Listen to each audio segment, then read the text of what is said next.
داسې کار دی بھائی یو کیسه کوم درته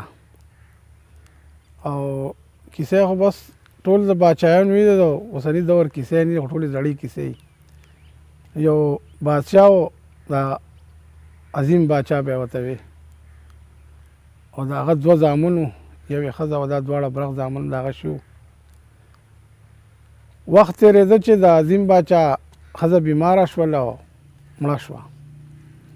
او هغه دوه زامن ترې نه پاتې شو د یو نوم ایاز و د بل نوم امتیاز و دا دواړه زامن ترې نه پاتې شو او دا پلار به بس باچایي کوله او مور یې چې کوم دی نو مړه شوله بیماره وه بیا مړه شوه څه وخت پس باچا وویل چې یاره زه بل واده کوم نو دې زامنو ورته م وویل ورته ویل چې یاره باچا صاحب داسې کار دی پلاره واده بل مه کوه او داسې بیا بلا لانجې جوړېږي او کیسې ته جوړېږي هغه ویل چې نه زه خامخا واده کوم د زامنو وی بیا ټیک ده چې ته واده کوې نو بیا زمونږ به یو شرط دی مونږ به کور ته نه درځو دا کوم عرض نه چې ته واده وکړې دا غرض نه پس به مونږ دواړه وروڼه په حجره کې یو لکه په دیره کې به ناست یو کور ته به نه ځو بادشاه وی ټیک ده ډېره ښه ده بس دا شرط ماته منظور دی تاسو په ځای کې تاسو به خوراک ساک درځي بھائی باچا واده وکړو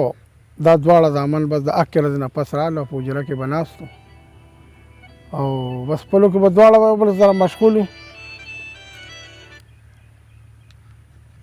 دې دواړو وویل چې بھائی مونږ په دیره کې ناست یو کور ته تګ هم نشته دی خو داسې کار به وکړو چې بس ځان له به یو فټبال واخلو او په هغې به ځان د دیره کې مشغولو لګیا به یو دوی به ګیم کو دواړو یو ورځ نه یو ورځ وه چې د دوی نه بھائی بال لاړ کور ته چې کور ته لاړ نو دوی خو کور ته تلم نه او دوی خو دا شرط هم یې خو چې موږ به کور ته نه ځو نو د یو د مشر ته وویې امتیاز ته امتیاز مشر و د ایاز کشر و دواړه یو ځای دا و خو بس مطلب دی دی پکې لږ مشر و یاره داسې کار وکړه دا بال ته ورشه ته راواله هغه وی یاره زه نه ځم زما دا پلار دا واده کړی نو زه کور ته نه یم تللی زه نه ځم زه خپل دغه نه ماتم ده ته یې ویل چې ته لاړ شه ده ورته زه نه ځم ته لاړ شه په دې دواړو په دې باندې د دې دواړو جګړه وه بیا ورته هغه ویل چې بھائی زه مشر یم او ته کشر یې نو ته بس بیا دا بال به ته راوړې ده ویل بس ټیک ده او د ایاز چې دا ډېر انتهایي ښایسته او ښکلی و مزېدار و دی بھائی لړو په بال پسې چې بال پسې لړ نو هغه مور یې ولیدله چې کومه د پلار کړې وه هغې چې دی ولیده چې دی خو ډېر ښکلی دی او دا خو ډېر مزېدار دی او ینګ هلک دی نو هغې د ده نه د غلط فهمۍ او دغه مطالبه روانه کړه پړه کې د هغې یو غلط فهمي راله هغه بال یې ونیسه ده ته یې ویل چې بال باله در کوم چې ته راشه ما سره کښېنې ده ورته ویل چې یاره باندې دا بال راکړه او دغسې رور مې بهر دی او دا چې کوم دی دلته خو زما مور یې بهرحال دې نه پرېښودو یاره خو ده بال څه په دغه واغستی ده او دې ته لاس هم واچو ده ته خو داسې ځان خلاص کړه چې دی راغی او بال یې رور له ورکړو ډېر زیات خفه و ډېر پریشان و یاره دې رور ورته ویل چې ته ولې دومره پریشانۍ کې راغلې ده ورته ویل یاره دغسې کار وشو چې کوم خبر نه زیرېدله مکسې وشو هغه دې سړی بس بېغمه شه او دا دی واغه دی دې مور یې وویل چې دی خو لړو ده خو زما مطالبه مو نه منله اوس که د ده پلار راشي او دی ورته الووي نو ما به د دې کور نه بار کړي نو اوس ده له څه ګیم جوړوم چې دی اوس په طریقه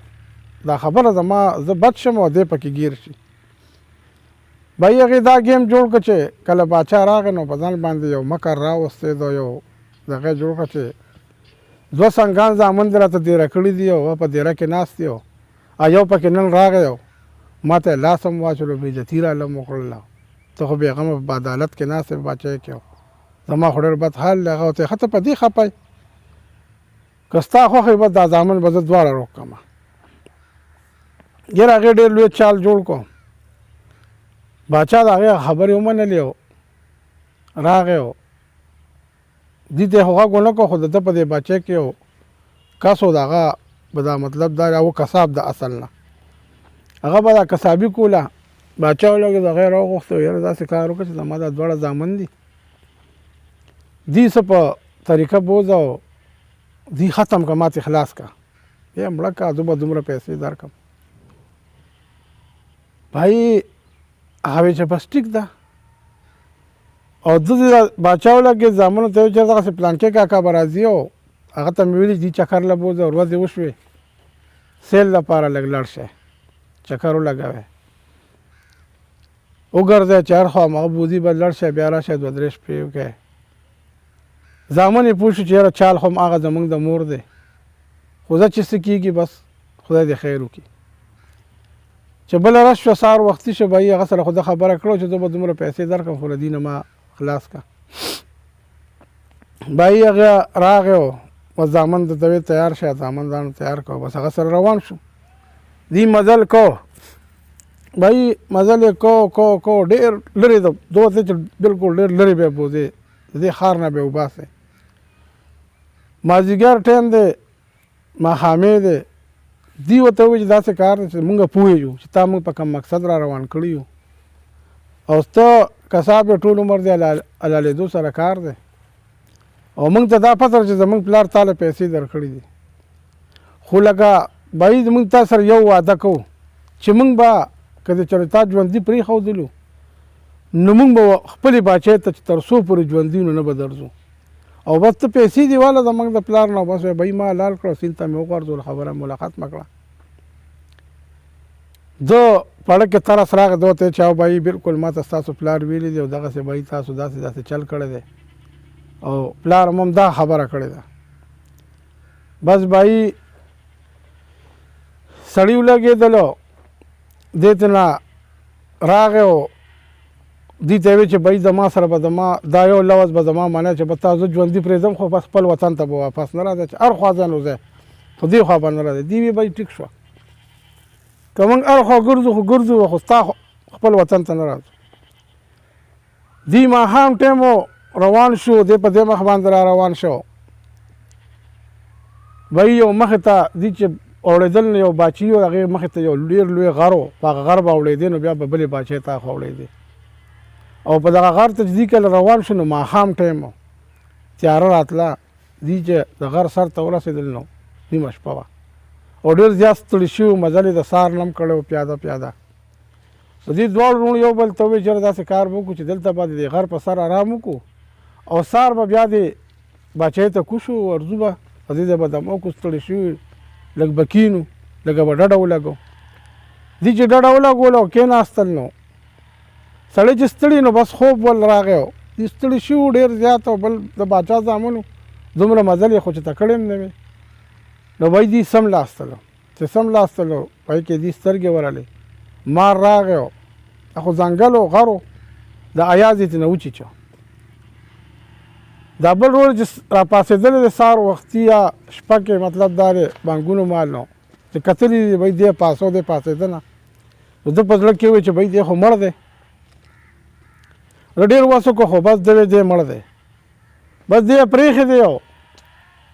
دی روان شو چې روان شو دا کومې باچۍ ته چې کوزېږي نو په دغه باچۍ کې باچا مړ شوی و هغوی دا اعلان کړو چې بهي هر ځل هغې وی چې بهي لکه مونږ باچا جوړو یو پیسې راځي بل پیسې راځي دا ځل به که خیرې مونږ باچا جوړو چې څوک زمونږ باچۍ ته سبا کې خیرې سهار وختي څوک د وخته راورسېده هغه به زمونږ باچا وي نو بس دی خو الرډي د غر نه کوشو بس چې څنګه ورغه ښکته بس هغې وی بهي ته زمونږ باچا یې نو دی خو هلته بس هغې باچا کو او ایاس په ځنګل کې پاتې شو ده خو بس مړه دی او مار چې چلې بهي زه پرې وس یې وکړه خو بس اپانه سېده دی خو هلته پرېږده چې هغې باچا که باچایي کوي او دلته کې چې کوم دی نو دی غر ته یو پاړو ښځی دواړه راوتي وو هغې و ماران نیسلو چې هغه ښځې داسې کتلي دي او ویې کتل چې بهي دا خو ډېر ښکلی ځوان دی او دی خو بهي مړ دی چې دا څنګه چل چې مار چې چلی دی که څه وجه ده نو ده بهي دې خاوند له اواز ورکړه چې ته راشه دا ډېر ښایسته هلک پروت دی او داسې پروت دی لکه بس سړی وایي چې مړ دی خو داسې راته ښکاري چې ته مار چې چلی دی هغه چې کتلي دي هغه ورته چې دا خو ژوندی دی خو بې هوشه شوی دی او دی خو بهي مار چې چلی دی بس هغې ولګېدل هغه زهر مهر یې ترې ویستل او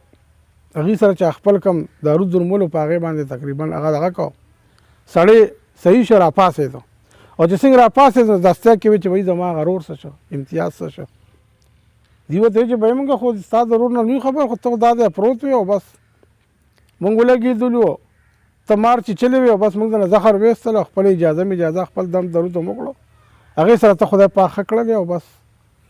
ستا د ورور مونږ ته پته نشته ده وی چې بس ټیک ده بهی دی پاولو او دغه ته نه په امخ لړل او دی هم د غر نه کوشه کته او هغه طرف ته روان شه چې دی رسېده ماسپښین ټایم و په غر کې بهی غوغا وه کلي کې هغه باچایي کې و څه خلک خوشحاله وو څه خفه و خلکو ده تپوس وکړو چې بهی داسې طریق دا وجه ده چې څه خلک خوشحاله دی دا څه خفه دی او یو لویه غوغا جوړه ده دې کې چا ورته ووایي چې دا خلک خوشحاله په دې دی چې نن زمونږ د دې کلي باچا جوړ شو او دویمه خبره پکې د خفګان دا ده چې زمونږ په دې کلي باندې یو بلا دت شوې ده هغه زمونږ نه یو جینۍ غواړي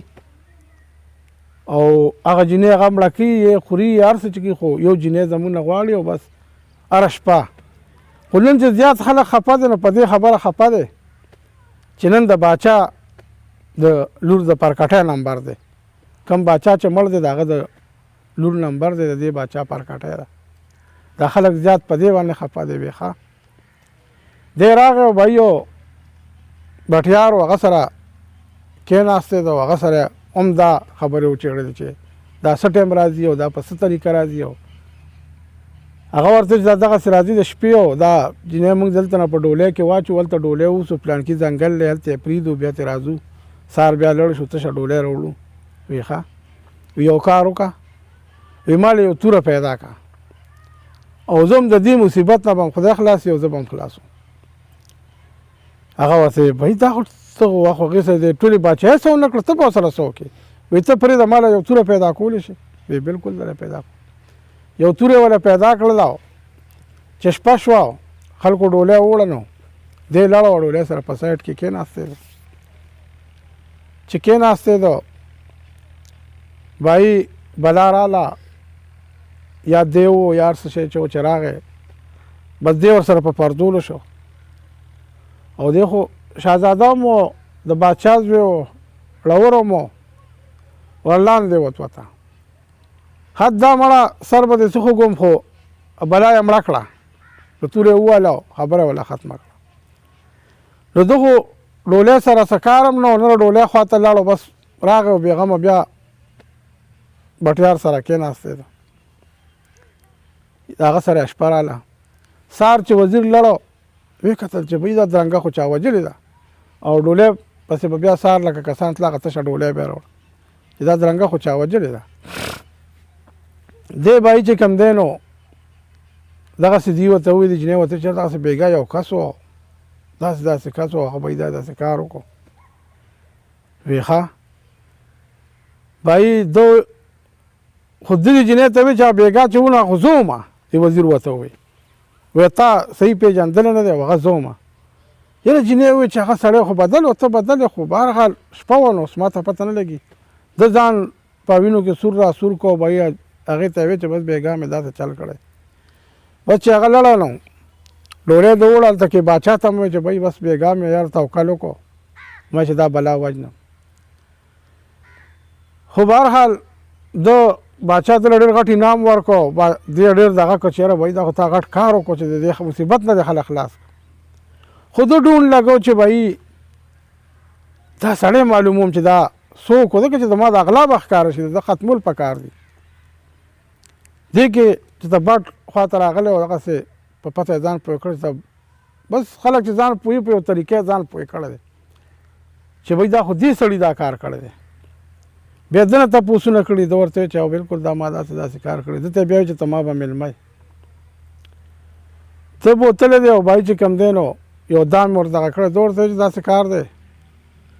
چې ما دغه کوه ما وجنم او ده هغه ته هم خپلې کیسې کړي دي چې بهی زه به ستا حال نه ویم او قسمونه ورته خوړلي سوګندونه چې تا کم غرض دی یا کم دغه دی نو بهی هغه دغه کوه ما او بس ما داسې کار وکړه چې بس ما بوځه چې ته بل ښار کې مې خیر دی خرڅ کړه خو لکه مطلب دا دی مړ کوم یې ما هغه وایي بس ټیک ده بهی زه ته یې وایي چې بس دا ما سره دا واده زه به هېڅ چېرې هم داسې ونه وایم چې یاره بهی زما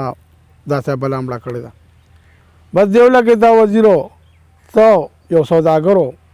په هغه باندې یې خرڅ کړو.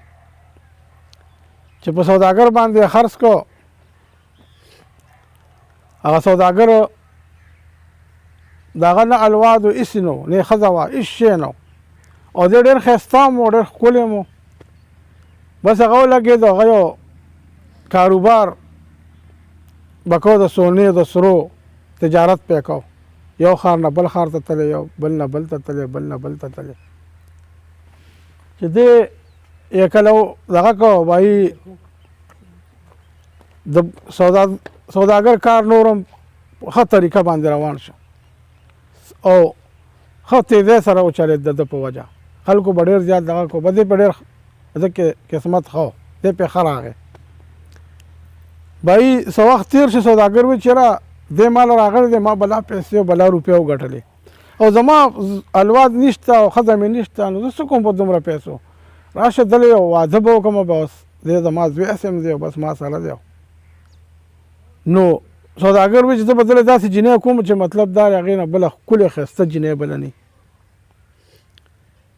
بهایي په هغه علاقه کې تپوسونه کول، نو هلته کې یو جینۍ وه، هغې ته به یې بېنظیره نوم اخسته.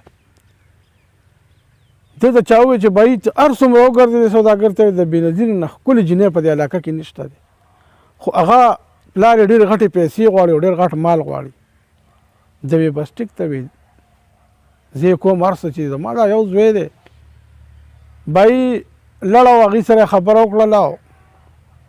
هغې ورته بس ټیک ته زموږ دا مطالبې دي. ده ورته بهایي تاسو بېغمه شه، ستاسو چې څه قسم مطالبه یې زه به یې پوره کوم، د خدای په حکم، خو ما له به دا جینۍ راکوي، زما یو زوی دی. وایي زوی زما هم دقه یو زوی دی او زه پې خپل ارمان رېجوم. بس خبره جوړه شوله او د واده پروګرام او نیټه کېښودې شوله او واده هم تیار شو. جینۍ یې راوړه په ډولۍ کې او د ایاز واده وشو. لومبنۍ شپه ده، چې لومبنۍ شپه نو دا ښځه خاوند یو بل ته د خوند دغه خبرې کوي، کومو خبرو کې چې خوند دي، کومې زړې مسلې، کومې مسلې تېرې شوي د هغې کیسې کوي، خامخا داسې کېږي. نو د جینۍ په دې دغه باندې سوال وکړو چې یاره د سوداګر خو زوی نه و، ځکه چې په دې علاقه کې د هغه ښځه نشته، نو زوی د کوم ځای نه راغی، خو ته دلته څنګه راغلی، څه د ده څه یې؟ ده ورته ویل چې یاره دا تپوس مه کوه، که چېرې کې نو بیا به د ما او ستا تر دامن ته دا راځي. ورته یې ویل بس ټیک ده. ده ورته خپله کیسه وکړه چې بهایي دغسې زه زما پلار باچا و، پلان کې وډینګلی، هغه کیسې ورته په هغه طریقه تېره کړه، خو ورته ویل دا زما ستا تر دامن زه واده ده. خدای پاک څه کول چې 2-3 یا 4 ورځې تېرې شوې، سوداګر بهایي دا جینۍ ولیدله، نو دا خو انتهایي ښکلې وه. د ده په زړه کې یو غلط سوچ او یو غلط دغه راغی چې بهایي لکه دا خو زما خپل زوی نه دی، راشه دې بهایي مړ کړه او دا ښځه به ما ته پاتې شي، نو بس دا به زما ښځه شي، دا څه ته به خپل زوی دی، خو په پیسو مې اخیستی او کیسه به وله ختمه کړه. یاره سوداګر دوکه کې روان شو. بس د سوداګر په زړه کې دې جینۍ ته دغه راغی او غلط دغه را شروع شو سوچ او بهایي ورځ تر ورځه به سوداګر خرابېده. سوداګر وایي چې داسې یو بکسه تیاروم او بس دې به پکې ځان سره بوځم او ده به هر ځل د ایاز به ده ته وایي چې زه تا سره ځم تجارت له، خو ده به ورته ته مه ځه، بس زه یم او زه ګټم او بیا به تا وخت تېر شي بیا به تا بوځم. نو د سوداګر په اړه کې وایي چې دی خو ما ته به هر وخت ده وي،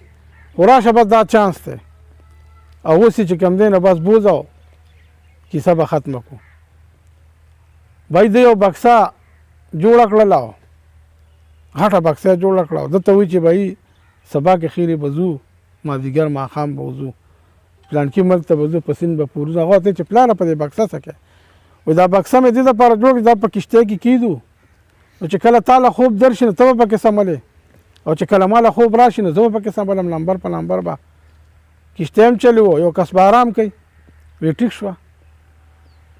بهایي دې چې روان شو مزل یې کوو، نو د ایاز ته یې ویل چې زه ته سمله آرام وکړه او زه به کښتۍ وچلوم.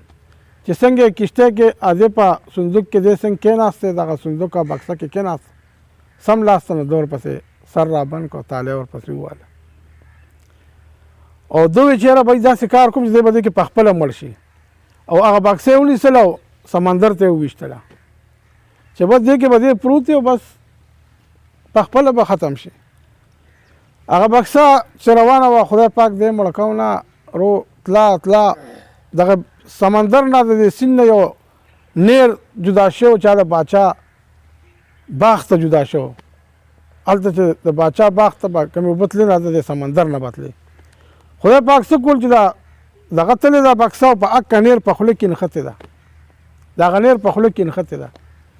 د دغه نیر یو مالي و چې انتهایي کمزور و، بوډا و.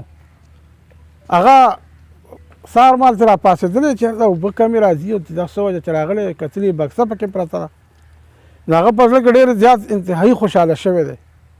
چې بھائی دا بکسه راشه راواله، کیدای شي دې کې څه مال یې د باچا هغه سره پرته ده. چې بکسه یې راغستې ده کور ته یې په اوږه باندې راوړله چې کور به یې کولاومه، لار کې هم نه کولاوم. چې کولاو کړی په کې شهزاده پروت و. ده ورته ویل چې دا ته په دې کې څه کوې؟ ده ورته دا خو دغسې چل وشه ما سره، خو یو کار به کوې. مالي ماما هم ډېر خوشحاله شو. هغه وایي دا مې یو پیدا وشوه، زما 6 لوڼه دي او زوی مې د سره نه و، ته زما زوی. ده ورته ویې نه، وایي د هلک په دغه کې نور وخت تېروم نه. وایي که چېرې ما ځان سره لور کې چې بھائی زه به ستا عمر لور یم، زه به د جنکو په لباس کې یم، د جنکو پوزیشن کې به یم، خو ټیک ده که نه بیا مې نه کوې نو بیا په دې بکسه کې بند کړه، بس سمندر ته مې وغورځوه. مالي مجبوره شه د ده نه او بس ده ته د جنکو جامې واچولې او بس دې ځان له لور کړه. ورته یې ویل چې دا راز به هېڅ چا ته نه اوټ کړې چې زما بھائی چې کوم دی ما په بکسه کې پلان کې مونږ ته وډېګرې مونږ بھائی. وخت تېرېده او دلته دی په دې ځای پرېږدی خو د مالي زوی په ځای چې کوم دی نو لور شوه، دی خو د مالي کره پرېږده. اوس سوداګر چې واپس لړو دغه کیسه کو چې سوداګر څه چلو. سوداګر واپس لړو بھائی کور ته لړو، لکه هغه خونګور کېدل، هغې ته تپوس وکړو په شهزاده. هغه ورته ویل شهزاده خو وایي بس دغسې کار وشو، اوبو چپه راله. شهزاده بس د کشتۍ په څنډه ناست و، د اوږده شوی وم چې هغه شم بس شهزاده رانه سیند ته لړو، اوبو ووړو، پته نه لګي چې څه به خوړلي څه به نه خوړلي. دې وجې خو زه واپس رالم. هغې ویل چې داسې خو چې ته کېدی هم نه شي. بیا ورته ویل چې ښه اوس به څه کوو؟ اوس به وایي داسې چلي چې بس ته به زما ښځه د شهزاده به نه. وایي نه داسې خو کېدی نه شي. یاره د سوداګر او د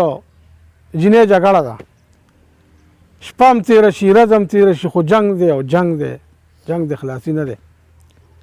سوداګر چې پوه شي چې په دې خو زما په لکونو په کروڑو روپۍ لګېدلي دي او ما خو چې کوم مقصد و هغه هم نه پوره کېږي، خو داسې کار کوم چې د دې خریداران ډېر دي د اغوستلو. راشه خرڅ یې کړه، د خپل مال خو لاس ته کې که نه اوس خو هېڅ هم نه کېږي. دې ته یې ویل چې بس ټیک ده بیا زه خرڅوم. دې ورته ویل چې ما خرڅی نو بھائی ما به بل څوک زما قیمت نشي لګولی، ما به باچا دربار ته وړی او هلته به ډمامه کوې، اعلان به کېږي، خلک به راځي. نو چې خلک راشي بولي به کېږي، نو چې په کومه چا بولی کې زه تیز اخیستلم ما به هغه اخلي. داسې به نه زما دا یو شرط په به کېږي. سوداګر وویل چې ټیک ده. او مکه باچۍ ته لړ چې کومه باچایي د هغه دا خو د هغه باچایي وه، په هغه کې د هغه غرور باچایي کوله. دی لړو هغه ته به یې کېناسته، اطلاع ورکړه چې بھائی دغسې ډمامه وکړه او ما دغسې زمان ګور ده او دې خرڅومه او ښایسته د هغې نه بله ښکلې نشته دی چې څوک ښه قیمت ورکړي د هغه به بھائی دا راله پروګرام جوړ شه. دا کېناستله چې څنګه سوداګر وي چې بھائی قیمت دې ورته وي چې بھائی نه که نه زما قیمت ډېر کم قیمت دی. باچا ورته اخیسته څومره کم قیمت دی؟ وایي زما قیمت دومره کم دی چې زه به هغه سړی به ما اخلي چې کوم سړی ما ته د عظیم باچا کیسه وکړي چې د عظیم باچا 2 زامن و هغه چېرته لړله، نو زه به هغه سړی هغه سړی ما اخلي. وایي ښه دغه دی، خو دې هم د عظیم باچا زوی و. ده وایي چې دا شرط ما ته منظور دی، بلکل دا به هغه سړی اخلي ډمامو کې په ښار کې چې بھائی چله د عظیم باچا کیسې ورځي نو زه هم یو اعلان کوم ورسره. زما له طرفه دا اعلان دی چې چا دا کیسې وکړي چې د عظیم باچا 2 زامن و هغې چېرته لړله او څه شو او څه روزګار کوي، نو زه به ورله نیمه باچایي ورکوم او د دې جینۍ قیمت به ورله اخلم. دا به له سوداګر نه اخلم. بای ډمامو شو دا مالي کاکا هم ناست دی ډېر خفه شو چې کاش که دا کیسې مال راتله نو دا مال به مې مغستی و او جینۍ به مې مونتې وه. بای کور ته راغی او ډېر زیات خفه دی، دومره خفه دی چې خدای پاکه چې دا به څوک ګټي. باچا پکې د نیمې باچا اعلان کړی دی چې راغی کېناسته یو شلېدلی کاټ ته پای کې پرېوته. شهزاده ته تپوس وکړو چې یا بابا یا کاکا یا مالي کاکا ولې دومره پریشان یې؟ ورته یې ویل نن خو ډېره لویه غویمه په عدالت کې که نه. ویې څنګه؟ وایي د باچا په دربار کې خو نن ډېره لویه غویمه وچلېدله. ویې څنګه؟ یو سوداګر و وی هغه جینۍ راوستې وه. وی چې جینۍ به زه خرڅوم. وی جینۍ وی چې ټیک ده بس ما به خرڅوي خو ما به هغه سړی اخلي چې چاته د عظیم باچا کیسه ورځي چې د عظیم باچا څو زامنو او چېرته لړله او څه شو او په څه خبره راوتې دي. نو دغه دی خو پوه شو دی خو هم شهزاده و د عظیم باچا جو. نو وی بیا وی باچا وی چې چا دا کیسې وکړه نو وي زه به هغه ورکوم. وی یو کار وکړه وی ورشه باچا ته ووایه چې زما لور به دا کیسې کوي. هغه ورته ویې تاله درځي کیسې؟ وی څه څه کوې؟ خو وی بس باچا ته ورشه اطلاع ورکړه چې خلک راوغواړي خو زما لور به کیسې کوي خو په دې کیسې کې به په پلانکي ښار کې یو پاړو یو ښځی دی هغه به م راغواړي او د باچا وزیر به مي او سوداګر به مي کیسې به زه کومه خو هغوی ته بیا کومه او باچا به مي د هغې نه بعد به بیا خلکو ته دغه ورکوي. باچا وی چې بایي بابا ډېر خوشحاله شو. مالي کاکا ډېر په خوشحالۍ سره بایي راغی دا نه چې د باچا دربار ته حاضر شو. باچا ته سلام ولام وکړه چې باچا قربان شم که ستا خوښه زما لور به کیسې وکړي. هغه وی ستا لور له کیسې ورځي ده؟ وی بلکل هغه به د عظیم باچا کیسې کوي درته. وی بس ما ته منظور ده خو زما لور پکې یو شرط یې ښه دی. وی څه شرط؟ چې په دې کیسه کې به سوداګري یو به پاړوي یو به ښځی یو به پکې ستا وزیري او یو به پکې باټیاري. دا کسان به په دې کیسه کې موجود ناست دي نو زه به کیسې کوم. وی ښه او بله به ستا لوري د باچا هغه لور هم وه که نه چې هغه هم موجود دي. وی ټیک شوه. وی دا به شپېلۍ کیسې وی ستا لور به شپېله راځي. وی بلکل. دی راغی ورته ما خو باچا ته ووایې خو که کیسه دې ونه کړه نو خو باچا به دې بیا سر وخي. باچا دا اعلان هم کړه که چا ونه کړه سر به ته نه هم وامه. وی بس ته پرېږده. وی کیسه به زه کوم. ماسخوتن شو دې د جنکو لباس واچو بوکری واچوله راله چې راله د باچا دربار کې حاضره شوه. باچا ورته کیسه به څه کوې؟ دی ورته وی کیسه به زه کوم. کمره دغه که کمره والا ورکړه حال یې ورکړو. وی دا کسان د راغوښتي دي. باچا ورته بلکل راغلي دي یو ټول به په کمره کې ناست خو یو خبره به پکې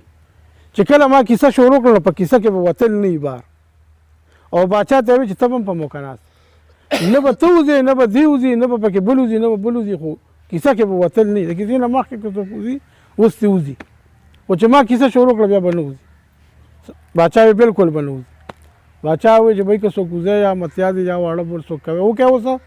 بیا به په کیسه کې وتل نه. ور بایي بوټ شو کیسه کې خلک کېناسته کیسې ته ورته وی ښه کیسه کوه. وی کیسه کوه اوس. وی کیسه دا ده چې د عظیم باچا دوه زامنو او د عظیم باچا ښځه مړه شوه زامن ته دواړه پاتې شو. باچا ته وی باچا ورته یو بلکل. وی بیا داسې کار وشو چې بایي هغه بله ښځه وکړله د هغې دویمې مور په دغه باندې چې کوم دی نو هغې د یو غلط فهمۍ په دغه باندې هغې راووتل د کور نه چې راتللو په لار کې چې کوم دی نو پاړو هغې مار وچیچو شپی راله په غر کې بیا په غر کې چې کوم دی نو یو ورور یې مار وچیچو بل د دې کلي غاړې ته راکوز شو. بیا دوه پاړوګان رالو هغې ته به پته وي دې پاړوګانو ته به پته چې بیا څه شو. باچا ورته شابله دسته کې شابله کیسه کوه چې تاسو رالی نو بیا څه چلو شو. هغې ورته چې موږ رالو بس د مړي په شکل پروت و هلته ده خو وزیر سره سوګند کړی چې زه به تا نه یادومه دې خو خبره هغه ځای له بوځي. ورته یې وی ښه نو وی بیا وی بس مونږ چې کوم دی نو بس هغه پرې دغه وکړو دم درود مو کو ټیک شو بس هغه چې څنګه را پاسې چې زما ورور مو چې استاد ورور پته نشته وی بس هغه به هم داسې دې غاړې ته راکوشو وی ښه نو بیا وی بیا هغه ولګېدو بهي دغه ته لاړو بیا دې جینۍ ته وی چې دلته خو نوره مخکې پته نشته کیسه کوه چېرته لاړو هغې ورته یو بټیار و هغه خواته راغی وی ښه وی هغه بټیار ته کېناستېده وی بهي هغه بټیار نه تپوس وکړو چې بهي دې ښار کې څه خلک خوشحاله دي او څه خفه دي دا څه وجه کیدی شي هغې ورته وویل چې داسې کار دی چې دا څه خلک خوشحاله دي نن خو د دې ښار باچا جوړ شوی دی او دا کم خلک چې خفه دی نو نن د دې ښار باندې یو بلا دست شوې ده او هغه هره شپه یو جینۍ خوري نو نن د باچا د پرکټه نمبر دی نن هغې پسې دغه راغلی دی وی ښه نو بیا